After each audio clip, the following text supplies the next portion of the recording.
নমস্কার বন্ধুরা, আমি একে নিয়ে এলাম আরেক স্পাইন চিলিং সানডে সাসপেন্স কাহিনী।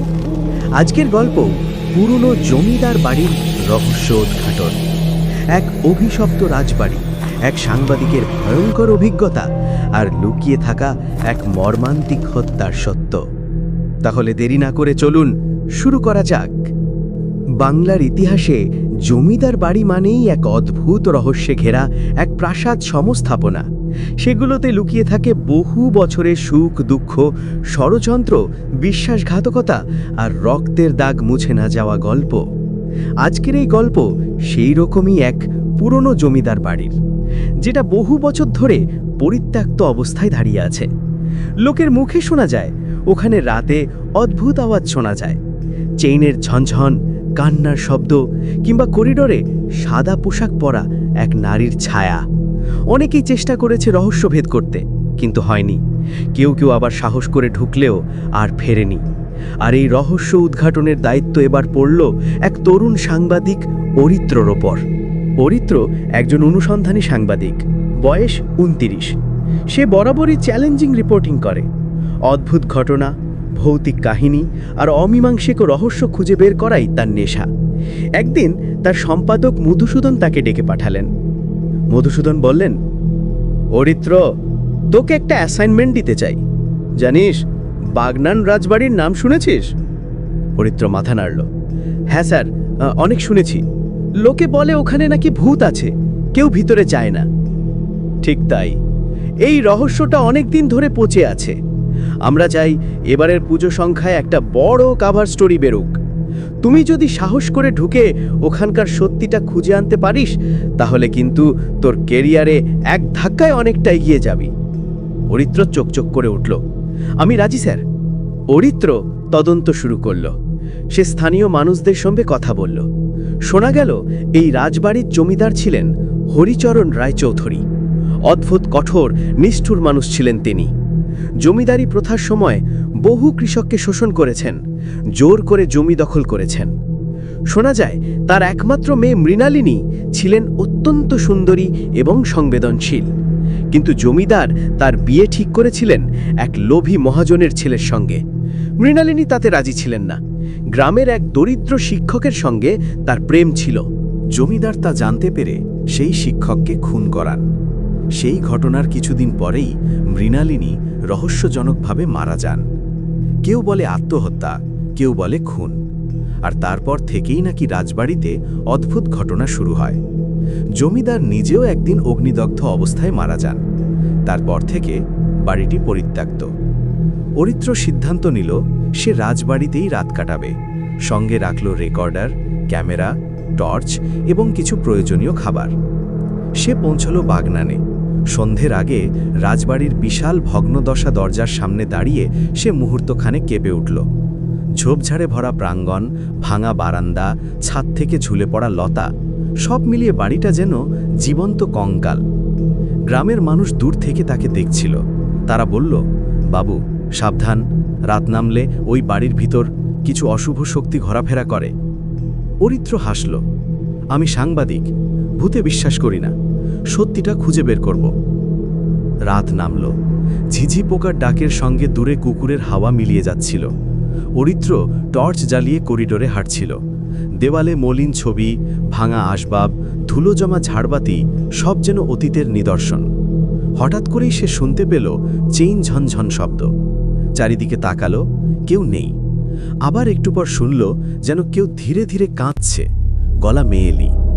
কে আছো? অরিত্র চেঁচিয়ে উঠল। উত্তর এলো না। হঠাৎ বাতাসের ঝাপটা এসে তার রেকর্ডারটা মাটিতে ফেলে দিল। অরিত্র সেটা তুলতে গিয়ে দেখতে পেল রেকর্ডারের স্ক্রিনে শব্দ তরঙ্গ নড়ছে, অথচ চারিদিকে নিস্তব্ধতা। অরিত্র রাজবাড়ির ভেতরে আরও এগোলো। একটা ভাঙা সিঁড়ি বেয়ে ওপরে উঠতে গিয়ে তার চোখে পড়ল একটা লুকোনো দরজা। জোরে ধাক্কা দিতে সেটা খুলে গেল। ভিতরে ঢুকতেই এক অদ্ভুত গন্ধ, যেন পুরনো ধূপকাঠির সঙ্গে রক্তের গন্ধ মিশে আছে। কক্ষের ভিতর ছিল এক পুরনো খাট, দেওয়ালে মৃণালিনীর মলিন প্রতিকৃতি আর একটা বড় কাঠের আলমারি। আলমারিটা খুলতেই ভিতরে একটা ডায়েরি পেল সে। ডায়েরিতে মৃণালিনীর হাতের লেখা। আমার প্রাণপ্রিয় অজিতকে তারা মেরে ফেলেছে, আমি আর বাঁচব না। এই প্রাসাদ অভিশপ্ত হোক। বাবার লোভ একদিন ওকে শেষ করে দেবে, আর আমার আত্মা এই বাড়ির প্রতিটি দেয়ালে ঘুরে বেড়াবে।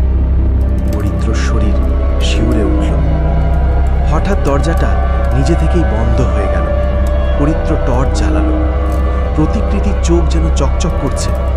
মুহূর্তের মধ্যে খাটের উপর বসে থাকা এক নারীর সাদা ছায়া দেখতে পেল সে।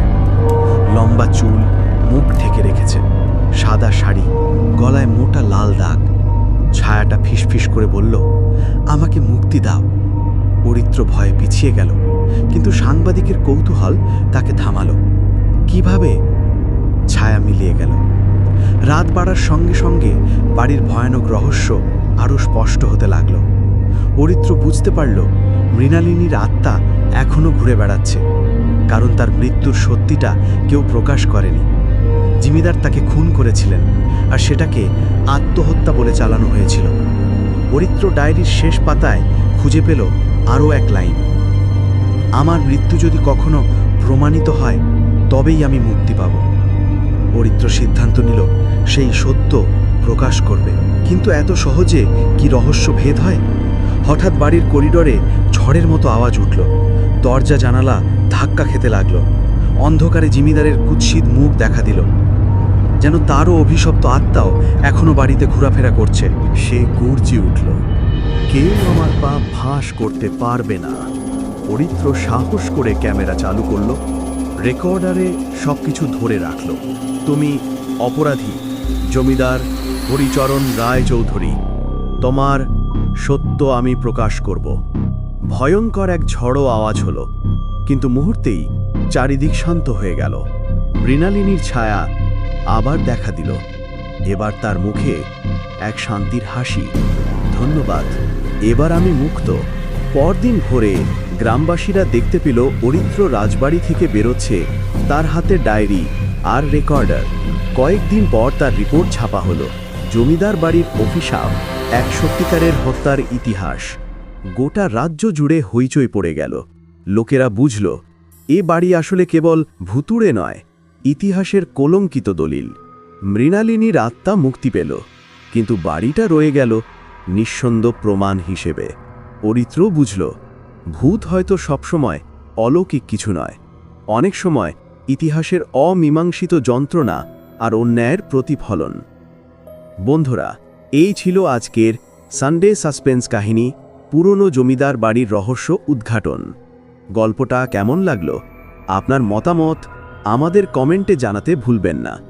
যদি গল্পটি ভালো লেগে থাকে তবে অবশ্যই লাইক করুন, বন্ধুদের সঙ্গে শেয়ার করুন, আর নতুন নতুন সানডে সাসপেন্স কাহিনী শোনার জন্য আমাদের চ্যানেলটি সাবস্ক্রাইব করে পাশে থাকুন। সাবস্ক্রাইব করার পর বেল আইকন প্রেস করুন, যাতে পরের গল্প আপলোড হলে সবার আগে নোটিফিকেশন পান। আবার আসব একেবারে নতুন রহস্য, থ্রিল আর সাসপেন্স নিয়ে। ততদিন ভালো থাকুন, সুস্থ থাকুন। শুভরাত্রি।